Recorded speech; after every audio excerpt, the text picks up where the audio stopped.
Hello दोस्तों, श्री शिवाय नमस्तुभ्यम। दोस्तों, तो अभी तक आप लोगों ने रुद्र संहिता द्वितीय खंड का श्रवण किया, उसके अध्याय पहले और दूसरे का श्रवण किया। आज हम अध्याय 3 और 4, 5 तीनों को एक साथ पढ़ेंगे और आप लोगों को भी पढ़कर सुनाएंगे। तो हे महादेव, जो कोई भी आपका ये महान ग्रंथ देख रहा अथवा सुन रहा है, उसके सिर पर अपनी कृपा दृष्टि अवश्य रखना। दोस्तों, ये कितनी पवित्र पुस्तक है। इसे सुनने मात्र से आपके किए हुए सारे जाने अनजाने में पाप सारे नष्ट हो जाएंगे। तो चलिए जानते हैं कि उस संध्या की तपस्या जिसके द्वारा भगवान शिव की स्तुति तथा उससे संतुष्ट हुए शिव का उसे अभीष्ट वर दे, मेघातिथि के यज्ञ में भेजना।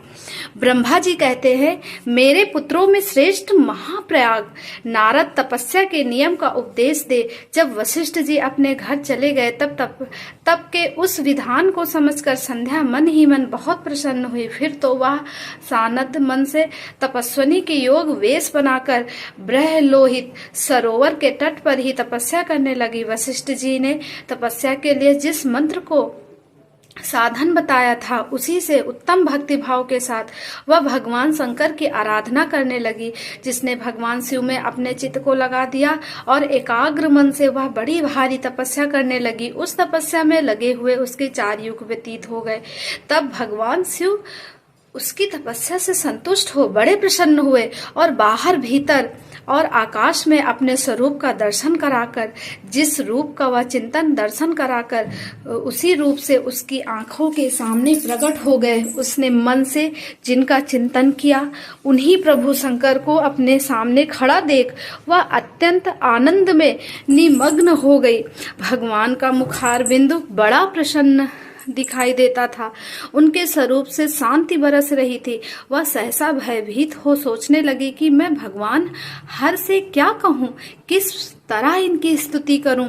इसी चिंता में पड़कर उसने अपने दोनों नेत्र बंद कर लिए। नेत्र बंद कर लेने पर भगवान शिव ने उसके हृदय में प्रवेश कर उसे दिव्य ज्ञान दिया, दिव्य वाणी और दिव्य दृष्टि प्रदान की। जब उसे दिव्य ज्ञान, दिव्य दृष्टि और दिव्य वाणी प्राप्त हो गई, तब वह कठिनाई से ज्ञात होने वाले जगदीश्वर शिव को प्रत्यक्ष देखकर उनकी स्तुति करने लगी। संध्या बोली, जो निराकार है और परम ज्ञानमय है, जो ना तो स्थूल है, ना सूक्ष्म है और ना उच्च ही है, तथा जिसके स्वरूप का योगी जन अपने हृदय के भीतर चिंतन करते हैं, उन्हीं लोग दृष्टा आप भगवान शिव को नमस्कार है, जिन्हें सर्व कहते हैं, जो शांत स्वरूप निर्मल निर्विकार और ज्ञान मग्न है, जो अपने ही प्रकाश में स्थित और प्रकाशित होते हैं, जिनमें विकार का अत्यंत अभाव है, जो आकाश मार्ग की भांति निगुण निराकार बताए गए हैं, तथा जिनका रूप अज्ञान अंधकार मार्ग से सर्वथा परे है। उन नित्य प्रश्न आप भगवान शिव को मैं प्रणाम करती हूँ, जिनका रूप एक अद्वितीय शुद्ध बिना माया के प्रकाशमान सच्चिदानंद मैं सहज निर्विकार नित्यानंदमय सत्य ऐश्वर्य से युक्त प्रसन्न तथा लक्ष्मी को देने वाला है। उन आप भगवान शिव को नमस्कार है, जिनके स्वरूप की ज्ञान रूप से ही उद्भावना की जाती है, जो इस जगत में सर्वथा भिन्न है एवं सत्य प्रधान, ध्यान के योग्य, आत्मस्वरूप सारभूत, सबको पार लगाने वाला तथा पवित्र वस्त्रों में भी परम पवित्र है। उन आप महेश्वर को मेरा नमस्कार है। आपका जो स्वरूप शुद्ध मनोहर रत्नमय आभूषणों से विभूषित तथा स्वच्छ कपूर के समान गौरवर्ण है, जिनके अपने हाथों में वर अभय शूल और मुंड धारण कर रखा है, उस दिव्य चिन्मय सगुण साकार विग्रह सुशोभित आप योग युक्त भगवान शिव को नमस्कार है। आकाश, पृथ्वी, दिशाएं, जल, तेज तथा काल ये जिनके रूप हैं, उन आप परमेश्वर को नमस्कार है। प्रधान प्रकृति और पुरुष जिनके शरीर रूप से प्रकट हुए हैं, अर्थात वे दोनों जिनके शरीर हैं, इसीलिए जिनका यथार्थ रूप अव्यक्त बुद्धि आदि से परे हैं, उन भगवान शंकर को बारंबार नमस्कार है। जो ब्रह्मा होकर जगत की सृष्टि करते हैं, जो विष्णु होकर संसार का पालन करते हैं तथा जो रुद्र होकर अंत में इस सृष्टि का संहार करेंगे, उन्हीं आप भगवान सदाशिव को बारंबार नमस्कार है। जो कारण के भी कारण है, दिव्य अमृत रूप ज्ञान तथा अरिमा आदि ऐश्वर्य प्रदान करने वाले हैं, समस्त लोकांतरों का वैभव देने वाले हैं, प्रकाश रूप हैं तथा प्रकृति से भी परे हैं, उन परमेश्वर शिव को नमस्कार है, नमस्कार है। यह जगत जिनसे भिन्न नहीं कहा जाता, जिनके चरणों से पृथ्वी तथा अन्याय अंगों से संपूर्ण दिशाएं, अनन्य अंगों से संपूर्ण दिशाएं, सूर्य चंद्रमा कामदेव एवं अन्य देवता प्रकट हुए और जिनकी नाभि से अंतरिक्ष का आविर्भाव हुआ, उन्हीं आप भगवान शंभु को मेरा नमस्कार है। प्रभु आप ही सबसे उत्कृष्ट परमात्मा हैं, आप ही नाना प्रकार की विधाएं हैं, आप ही हर संहार करता है, आप ही सद्ब्रह्मा तथा परम ब्रह्मा है।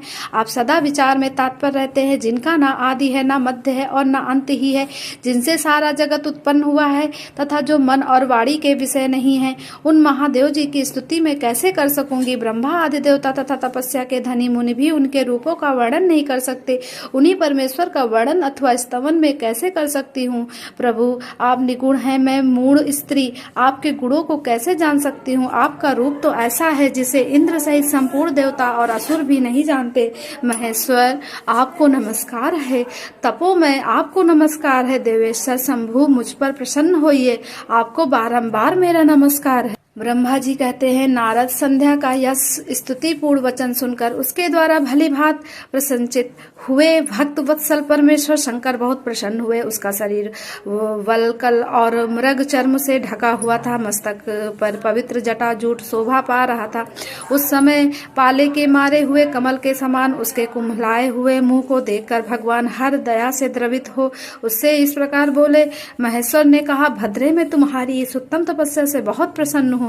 शुद्ध बुद्धि वाली देवी, तुम्हारे इस स्तवन से भी मुझे बड़ा संतोष प्राप्त हुआ। अतः इस समय अपनी इच्छा के अनुसार कोई वर मांगो, जिस वर से तुम्हें प्रयोजन हो तथा जो तुम्हारे मन में हो उसे मैं यहाँ अवश्य पूर्ण करूंगा। तुम्हारा कल्याण हो, मैं तुम्हारे व्रत नियम से बहुत प्रसन्न हूँ। प्रसन्नचित महेश्वर का यह वचन सुनकर अत्यंत हर्ष से भरी हुई संध्या उन्हें बारंबार प्रणाम करके बोली, महेश्वर यदि आप मुझे प्रसन्नता पूर्वक वर देना चाहते हैं, यदि मैं वर पाने के योग्य हूँ, यदि पाप से शुद्ध हो गई हूँ तथा देव यदि इस समय आप मेरी तपस्या से प्रसन्न है तो मेरा मांगा हुआ यह पहला वर सफल करे।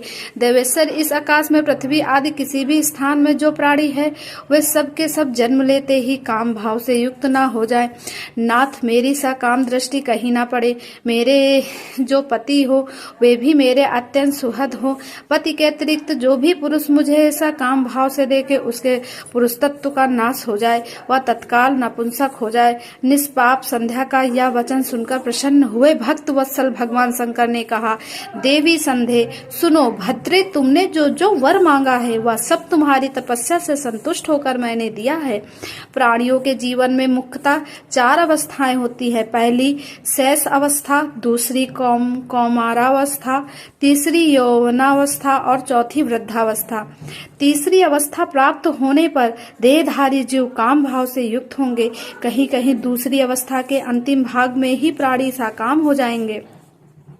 तुम्हारी तपस्या के प्रभाव से मैंने जगत में सकाम भाव के उदय की यह मर्यादा स्थापित कर दी है, जिससे देहधारी जीव जन्म लेते ही का कामासक्त न हो जाए। तुम ही इस लोक में वैसे दिव्य सती भाव को प्राप्त करो जैसा तीनों लोकों में दूसरी किसी स्त्री के लिए संभव नहीं होगा। पाणी ग्रहण करने वाले पति के सिवा जो कोई भी पुरुष सकाम होकर तुम्हारी ओर देखेगा वह तत्काल नपुंसक होकर दुर्बलता को प्राप्त हो जाएगा। तुम्हारे पति महान तपस्वी तथा दिव्य रूप से संपन्न एक महाभाग महर्षि होंगे जो तुम्हारे साथ 7 कल्पों तक जीवित रहेंगे। तुमने मुझसे जो जो वर मांगे थे वे सब मैंने पूर्ण कर दिए। अब मैं तुमसे दूसरी बात कहूंगा जो पूर्व जन्म से संबंध रखती है। तुमने पहले से ही यह प्रतिज्ञा कर रखी है कि मैं अग्नि में अपने शरीर को त्याग दूंगी। उस प्रतिज्ञा को सफल करने के लिए मैं तुम्हें एक उपाय बताता हूँ, उसे निसंदेह करो। मुनिवर, मेघातिथि का एक यज्ञ चल रहा है जो 12 वर्षों तक चालू रहने वाला है। उसमें अग्नि पूर्णतया प्रज्वलित है। तुम बिना विलंब किए उसी अग्नि में अपने शरीर का उत्सर्ग कर दो। इसी पर्वत की उपत्यकार्मों के चंद्रभागा नदी के तट पर तापसा श्रम में मुनिवर मेघातीत महायज्ञ का अनुष्ठान करते हैं। तुम स्वच्छंदता पूर्वक वहां जाओ, मुनि तुम्हें वहां देख नहीं सकेंगे। मेरी कृपा से तुम मुनि की अग्नि से प्रकट हुई पुत्री होगी। तुम्हारे मन में जिस किसी स्वामी को प्राप्त करने की इच्छा हो, उसे हृदय में धारण कर उसी का चिंतन करते हुए तुम अपने शरीर को उस यज्ञ की अग्नि में होम दो। संदेह, जब तुम इस पर्वत पर 4 युगों तक के लिए कठोर तपस्या कर रही थी, उन्हीं दिनों उस चतुर्युगी का सतयुग बीत जाने पर त्रेता के प्रथम भाग में प्रजापति दक्ष के बहुत सी कन्याएं हुई। उन्होंने अपनी उन सुशीला कन्याओं का यथायोग वरों के साथ विवाह कर दिया। उनमें से 27 कन्याओं का विवाह उन्होंने चंद्रमा के साथ किया। चंद्रमा अन्य सब पत्नियों को छोड़कर केवल रोहिणी से प्रेम करने लगे। इसके कारण क्रोध से भरे हुए दक्ष ने जब चंद्रमा को श्राप दे दिया, तब समस्त देवता तुम्हारे पास आए, परंतु संदेह तुम्हारा मन तो मुझ में लगा हुआ था, अतः तुमने ब्रह्मा जी के साथ आए हुए उन देवताओं पर दृष्टिपात ही नहीं किया। तब ब्रह्मा जी ने आकाश की ओर देखकर और चंद्रमा पुनः अपने स्वरूप को प्राप्त करे, यह उद्देश्य मन में रखकर उन्हें साप से छुड़ाने के लिए एक नदी की सृष्टि की, जो चंद्र या चंद्रभागा नदी के नाम से विख्यात हुई। चंद्रभागा के प्रादुर्भाव काल में ही महर्षि मेघातिथि यहाँ उपस्थित हुए थे। तपस्या के द्वारा उनकी समानता करने वाला ना तो कोई हुआ, ना और ना होगा ही। उन महर्षि ने महान विधि विधान के साथ दीर्घ काल तक चलने वाले ज्योतिष्टोम नामक यज्ञ का आरंभ किया। उसमें अग्निदेव पूर्ण रूप से प्रज्वलित हो रहे हैं। उसी आग में तुम अपने शरीर को डाल दो और परम पवित्र हो जाओ। ऐसा करने से उस समय तुम्हारी वह प्रतिज्ञा पूर्ण हो जाएगी। इस प्रकार संध्या को उसके हित का उपदेश देकर देवेश्वर भगवान शिव वहीं से अंतर्ध्यान हो गए। तो दोस्तों, यहीं पर अध्याय समाप्त होता है। दूसरा, तीसरा, चौथा और 5वां अध्याय समाप्त होता है रुद्र संहिता के द्वितीय खंड का। अब इसके आगे की कहानी की किस प्रकार संध्या ने अपने शरीर का त्याग किया अग्नि में, हवन कुंड में, ये हम जानेंगे अगले वीडियो में। तब तक के लिए श्री शिवाय नमस्तुभ्यम।